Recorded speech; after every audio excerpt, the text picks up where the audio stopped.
नेत्र खुलेंगे। करो ध्यान साधना।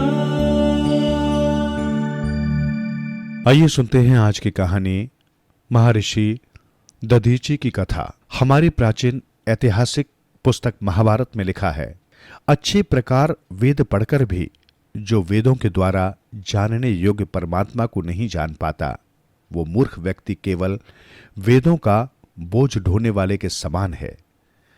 प्राचीन काल में केवल उन्हीं लोगों को ज्ञान दिया जाता था जो सुपात्र थे, जो उसके योग्य थे तथा जिन पर यह विश्वास था कि उसका दुरुपयोग नहीं करेंगे। ऐसे लोगों को भी नहीं दिया जाता था जिनके विषय में यह समझा जाता था कि उनके लिए यह विद्या व्यर्थ है। वे न तो उसे समझ पाएंगे और न उसका कुछ उपयोग ही करेंगे। यदि हम किसी विद्या को प्राप्त करना चाहते हैं तो हमें अपने आप को सुपात्र बनाना होगा। खूब परिश्रम करके उसे पढ़ना चाहिए। उसे किस प्रकार से हम अपने व्यवहारिक जीवन में लाएं, ये सीखना चाहिए। तभी उस ज्ञान की, उस शिक्षक की जिसने वो ज्ञान हमें दिया तथा हमारे परिश्रम की जो हमने उसे प्राप्त करने के लिए किया, सार्थकता है। इस विषय में एक बड़ी सुंदर कथा ऋग्वेद संहिता तथा शतपथ ब्राह्मण में मिलती है। महर्षि दड्यान्ड अथवर्ण, जिन्हें पुराणों में दधीची ऋषि कहा गया, तपोवन में आश्रम बनाकर रहते थे।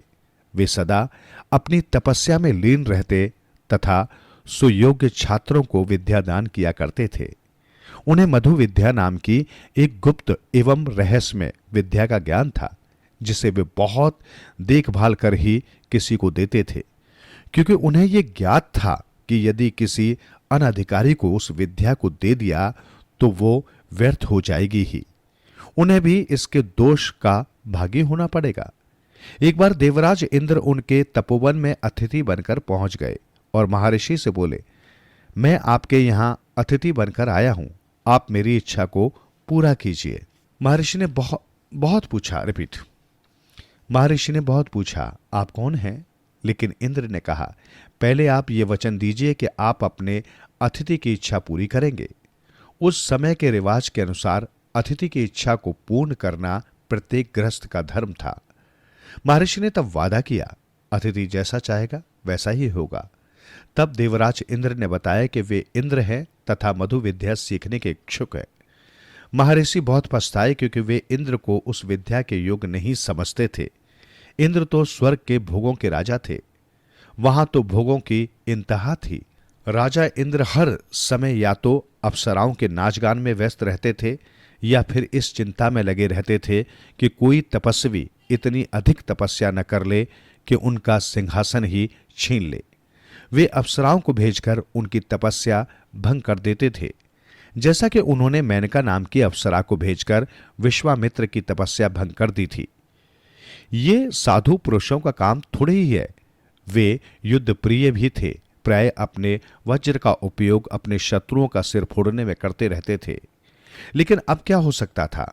उन्होंने अपने वचन को रखने के लिए इंद्र को मधु विद्या सिखा दी, लेकिन उनके छल पूर्वक वायदा करा लेने से शुद्ध होकर क्रोध में यह भी कह डाला, जिसके हृदय में भिन्न भिन्न प्रकार की इच्छाएं भरी पड़ी हैं, जिसका मन स्वादिष्ट भोजन, सुंदर वस्त्र तथा मनोरंजन के साधन को पाने की लालसा में खोया हुआ है, वो श्रेष्ठतम विद्या को पाने के पश्चात भी कुछ नहीं कर सकता।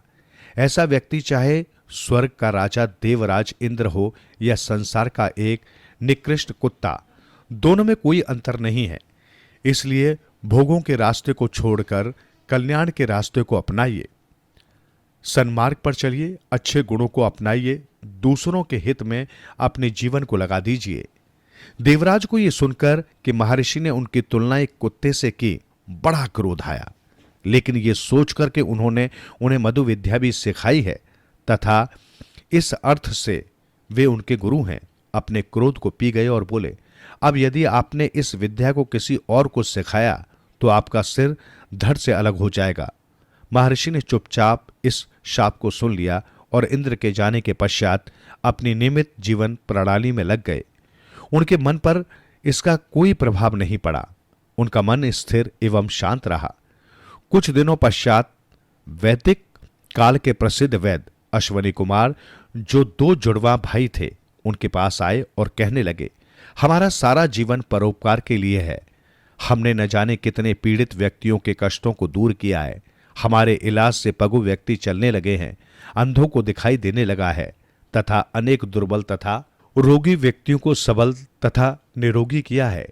इसके सिवा दूसरों के कष्टों को दूर करने की और कोई इच्छा नहीं है। हम किसी को भी कष्ट में नहीं देख सकते, उसे सताने की बात तो दूर है। इसलिए हम ज्ञान प्राप्त करने के सच्चे अधिकारी हैं, सुपात्र हैं। कृपा करके हमें मधु विद्या का रहस्य समझाइए, हम आपके सदा ऋणी रहेंगे। महर्षि के मन में फिर उलझन पैदा हो गई। उन्होंने सोचा कि यदि वे अधिकारी व्यक्ति को ज्ञान प्रदान नहीं करते तो ये नैतिक अपराध है, और यदि उपदेश देते हैं तो उनका सिर धड़ से अलग हो जाएगा। क्या करें और क्या न करें? आखिर उन्होंने ज्ञान देने का ही परिणाम की चिंता किए बिना निश्चय किया। हां, उन्होंने अपनी समस्या अश्वनी कुमारों के सामने रखी। वे कहने लगे, भगवान, इसका हल हमारे पास है। हम संजीवनी विद्या जानते हैं, जिससे मरे हुए व्यक्ति को भी जीवित कर सकते हैं। हम आपका सिर अलग करके सुरक्षित रख देंगे तथा एक घोड़े का सिर आपके लगा देंगे। आप उस घोड़े के सिर से हमें मधु विद्या का उपदेश दीजिए। जब आपका घोड़े का सिर देवराज इंद्र के अभिशाप से अलग हो जाएगा, तब हम आपके असली सिर को आपके धड़ के साथ जोड़ देंगे और आपको मरने नहीं देंगे। यही हुआ। महर्षि अथर्वण ने मधु विद्या का उपदेश अश्वनी कुमारों को दिया और उसके देते ही उनका घोड़े का सिर अलग हो गया तथा अश्वनी कुमारों ने पुनः असली सिर उनके धड़ से जोड़ दिया और वे जीवित हो उठे। इस बीच देवराज इंद्र को भी अपनी भूल का एहसास हो गया। वे बहुत पछताए कि जिस महान व्यक्ति ने मुझे ऐसा ऊंचा ज्ञान दिया, उसी को मैंने शाप दे दिया। उन्होंने कोई गलत बात नहीं कही थी। वास्तव में मेरा हृदय उन सभी दुर्गुणों से भरा हुआ है जो उन्होंने बताए थे। वे शीघ्र महर्षि के पास उपस्थित हुए और अपने अपराध की क्षमा मांगने लगे। महर्षि ने उत्तर दिया कि उनके हृदय में देवेंद्र के प्रति कोई क्रोध नहीं है। उन्होंने तो उनके आग्रह तथा अपने वचन देने के अनुसार उन्हें मधु विद्या सिखाई थी।